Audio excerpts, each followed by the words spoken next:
future geologist. Welcome to today's instruction, where you can learn about a special kind of deformation structure called a fold.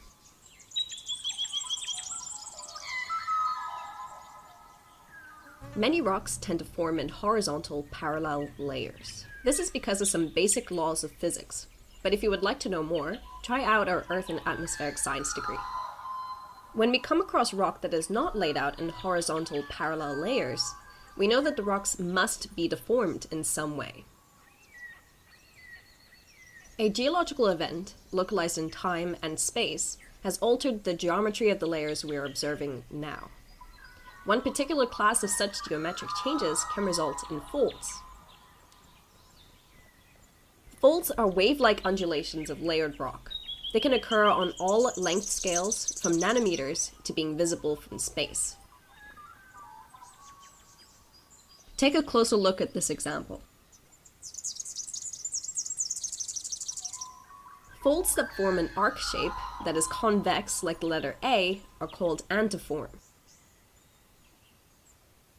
Stretch out your arms at your sides in an A shape for antiform.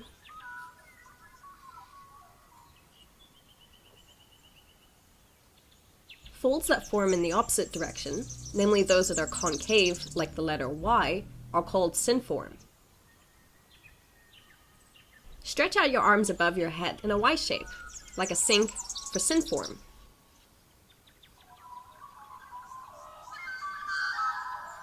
The challenge is that folds can be very different in nature depending on how we look at them. Like this. By changing from where we are observing the fold, it looks like it has an entirely different wavelength and amplitude. Rocks in the real world are often crosscut in non-ideal orientations, and folds can look wildly different depending on how they are viewed. The question is, how do we know what the true fold looks like, and if the rock outcrop provides a suitable cutting surface? To see the true fold, our plane of observation needs to be perpendicular to the fold axis. Try rotating the cube until you find the true fold view.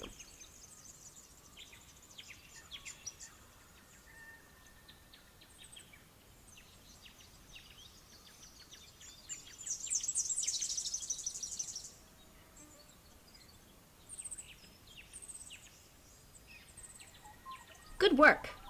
You are now viewing the true fold. This plane of observation is known as the fold profile plane, and it is perpendicular to the fold axis. Pick up the fold sample and drop it onto this rock outcrop so that we can see what it might look like in the field.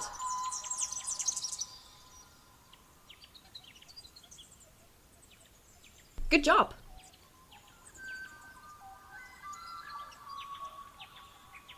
Alright then, let's see if we can find the fold profile plane on the next sample.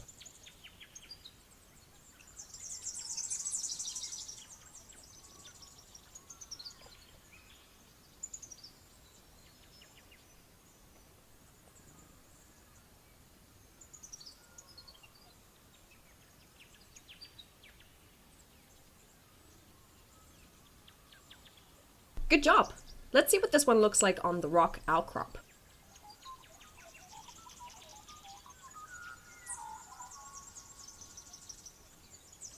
Well, that's interesting. You probably wouldn't even have noticed that in the real world. Okay, let's try to find the fold profile plane one last time on this final fold sample. You may find this one to be a bit tricky.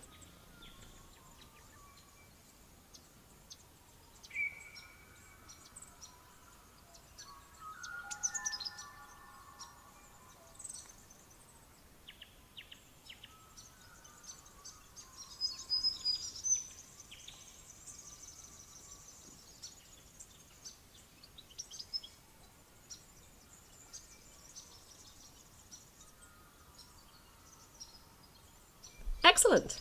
I can't wait to see how this one looks on the outcrop. Why don't you drop the fold sample onto the outcrop and we can check it out.